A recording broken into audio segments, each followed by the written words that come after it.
La presse est engouffrée dans cette espèce d'hégémonie qu'elle aime bien parce que elle adore les messages simples. Quand un gouvernement a des messages très simples, la presse adore ça, c'est comme ça. Et donc, moi, ça m'est arrivé plusieurs fois de me retrouver en face de journalistes qui m'expliquaient à moi mon cœur de métier de la science. C'est bien, je suis content d'ailleurs que François, qui est une partie de la presse résistante, explique que c'était un petit complot contre moi.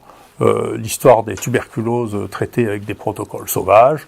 Il y en a qu'un qui le dit, bien que toute la presse soit enchantée de dire que on faisait du traitement sauvage de la tuberculose dans les HU. D'ailleurs, il y a pas de, c'est dans l'assistance publique de Marseille qu'on traite les gens. C'est pas dans les HU. Les HU, c'est une fondation. Depuis 8 mois qu'on nous persécute avec 8 inspecteurs pour trouver ça, je vous dirai ce qu'ils ont trouvé et je vous montrerai que le dernier point sur lequel ils attaquent, qui fait encore le bonheur des uns et des autres, est le même point, ce qu'ils trouvent dans François, qu'on peut reprocher au ministre, monsieur Véran, à la directrice de la NSM et à la ministre de l'Enseignement supérieur de la Recherche, qui est partie elle aussi, madame Vidal. Et puis probablement à 99% des gens qui ont fait au moins une publication, vous verrez qu'aucun n'a entièrement respecté la réglementation, parce que l'éthique est une chose, la réglementation en est une autre. La réglementation, là aussi, j'espère que une chambre de cette nature-là va empêcher cette prolifération maladive de lois et de règlements qui fait qu'on n'arrive plus du tout à travailler, parce que chacun a une opinion, veut rajouter quelque chose et change les lois tout le temps pour les rendre de plus en plus complexes et de plus en plus inapplicables. Donc l'éthique, c'est quelque chose dans lequel il manque d'ailleurs profondément quelque chose dans ce pays, c'est de dire, quand un malade vous sert de cobaye pour vous rapporter de l'argent, on doit lui dire. Ça, c'est dans la déclaration d'Helsinki, ça n'est pas exigé actuellement dans les CPP.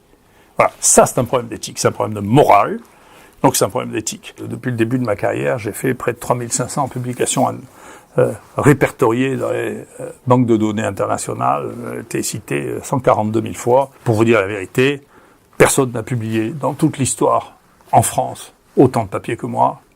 Ça n'existe pas. Parce que les gens qui m'ont harcelé ces dernières années, on va voir ce qu'ils font. Les gens qui veulent m'expliquer comment on fait la science, c'est les gens qui ont publié moins de 100 fois moins de temps. C'est pas beaucoup, quand même. Ouais. La dame de la NSM, là. Donc, je sais pas, François a trouvé que parmi ses rares publications, parce qu'en tout, elle a fait 7 publications, vous voyez, sur H-Index, c'est de 3. Elle a été citée 20 fois dans toute sa vie, cette dame. Là-dedans, ils ont quand même réussi à trouver qu'il y avait une des publications où elle est faite, où elle n'avait pas déclaré qu'elle avait présenté ça au comité d'éthique de l'époque, qui s'appelait les CCPRB. Donc, ce qu'elle me reproche là maintenant, sur mes 3500 publications, elle, sur ces 7 publications, elle a fait au moins une fois. Après, on va prendre monsieur Véran. Ouais. Monsieur Véran, il a fait un peu mieux, il a fait 8 publications. D'accord?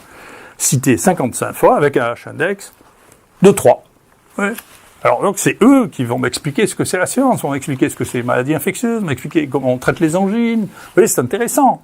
Au bout d'un moment, vous vous rendez compte du monde dans lequel vous vivez là maintenant? Ce ministre là, on a regardé aussi, et François a trouvé aussi une publication sur les épilepsies, un travail prospectif sur lequel il n'y a pas mention qu'il a consulté le comité d'éthique de l'époque, qui était le CCPRB. Donc c'est la même erreur qui me reproche qu'on envoie dans Mediapart, le monde entier, en disant, regardez, M. Raoult ne respecte pas l'éthique parce que il a interprété le règlement en disant que c'était le numéro 3 plutôt que le numéro 2. D'accord? Mais eux aussi, ils ont fait ça, mais la différence, moi, ils ont trouvé 1 sur 3500, parce que moi, j'en trouve 1 sur 7 quand même. Vous voyez? Tout ça, et notre ministre de la Recherche a fait un peu plus, elle a fait 23 publications, et dans ces publications, quand même, la première que vous voyez apparaître, c'est un papier qui est rétracté, c'est-à-dire on a dû enlever le papier parce qu'on lui a dit « vous vous êtes trompé dans une figure que vous avez mise, est-ce que vous pouvez nous montrer la figure ?» Parce qu'on a l'impression que c'est une figure qui est dupliquée, c'est pas la vraie figure. Alors comme ils n'ont pas pu fournir la vraie figure, le papier est enlevé, vous pouvez le vérifier tout ça. Hein. Donc attention, il faut être prudent là, si on commence à faire la curée sur tous les gens qui publient pour savoir s'ils ont fait des erreurs et qu'on crucifie tous les gens qui publient, vous savez, on va en crucifier quelques-uns. D'accord? Donc il faut arrêter. Il faut revenir sur Terre, là, hein. Il faut pas déterminer des missions dans le but de flinguer les gens, mais dans le but de voir si c'est réel ou pas réel.